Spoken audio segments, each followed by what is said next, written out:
दोस्तों, अभिजीत दीप के द्वारा एक पेज बनाया जाता है जिसका नाम था कॉकरोच जनता पार्टी। भाई, जब अभिजीत दीप का नाम सामने आया तो लोगों के अंदर जिज्ञासा हुई कि आखिर ये है कौन। तो लोगों ने पता किया इसके बारे में, तो पता पड़ा कि ये आम आदमी पार्टी जो है उसमें काम करता था। ठीक है, अब उसके बाद सुनो। उसके बाद ये इसके ऊपर FIR भी होती है ना। कश्मीर जम्मू में नक्सलवाद फैलाने के लिए गलत अफवाह फैला रहा था ये। दूसरी चीज़, अब क्या करते हैं, मेरा तो ये मानना है कि जिसके 22 मिलियन फॉलोअर जिसके पेज पे हों, यानी 2 करोड़ 20 लाख कुछ, अगर उसका एक इशारा हो जाए तो 2 लाख लोग तो पहुंच ही जाएंगे। इनके प्रदर्शन में 2200 लोग भी नहीं थे, आधी से ज़्यादा लोग मीडिया के पर्सन थे भाई। ठीक है, दूसरी बात सुनो आप, जब इनने अपने प्रवक्ता घोषित किए, सौरभ दास, विजेता दहिया और एक और कोई और है तिलचट्टा, तो उनके बारे में भी पता किया लोगों ने। तो पता पड़ा कि सौरभ दास वो बंदा है जो उमर खालिद को सपोर्ट करता है और उमर खालिद से मिलने जेल भी गया था और जेल में फ़ोटो भी खिंचवा के आया। ठीक है, ध्यान से सुनना। अब विजेता दहिया की बात करते हैं। विजेता दहिया वो पर्सन है जो मर्यादा पुरुषोत्तम श्री राम के बारे में गलत बोल रहा था। ठीक है, अपने आप को ईश्वरवादी नहीं बताता, बोले मैं ईश्वर में भरोसा नहीं करता हूँ, राम जी के लेके अब टिप्पणी करना।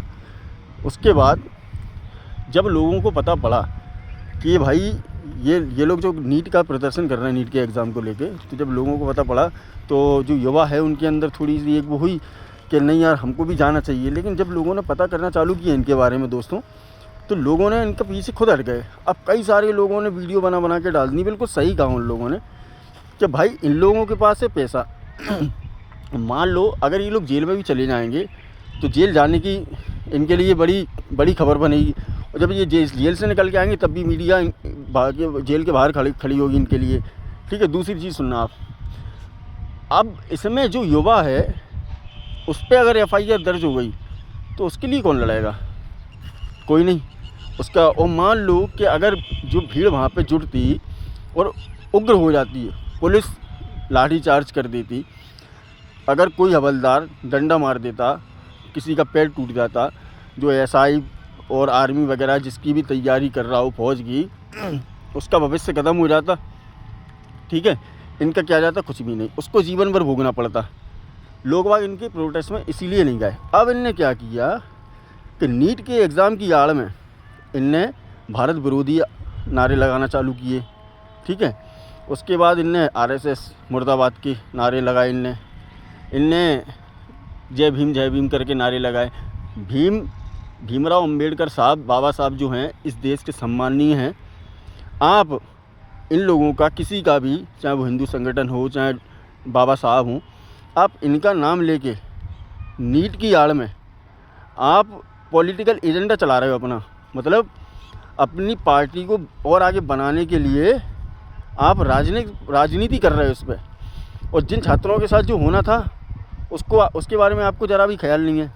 ठीक है दोस्तों, तो लोगों ने सब लोगों की बातें मानी और कोई गया नहीं। अब भाई जी इतना कह रहे थे आओ आपको आना पड़ेगा। अरे क्यों आना पड़ेगा भाई? अगर इस देश का युवा अभी जो री-एग्ज़ामिनेशन है 21 जून को, उसकी तैयारी करेगा, तुम्हारे साथ आके लड़ेगा, FIR होगी तो तुम लोग करवाओगे क्या उसकी? इसीलिए मैं कहता हूँ दोस्तों, हमेशा सही का साथ दो, गलत का कभी साथ मत दो। जो अब इस बात का भी ध्यान रखना, जो दिखाई दे रहा है ना, जो हमने सामने से देख रहे हैं, वो दरअसल में सच भी नहीं होता है कभी कभी।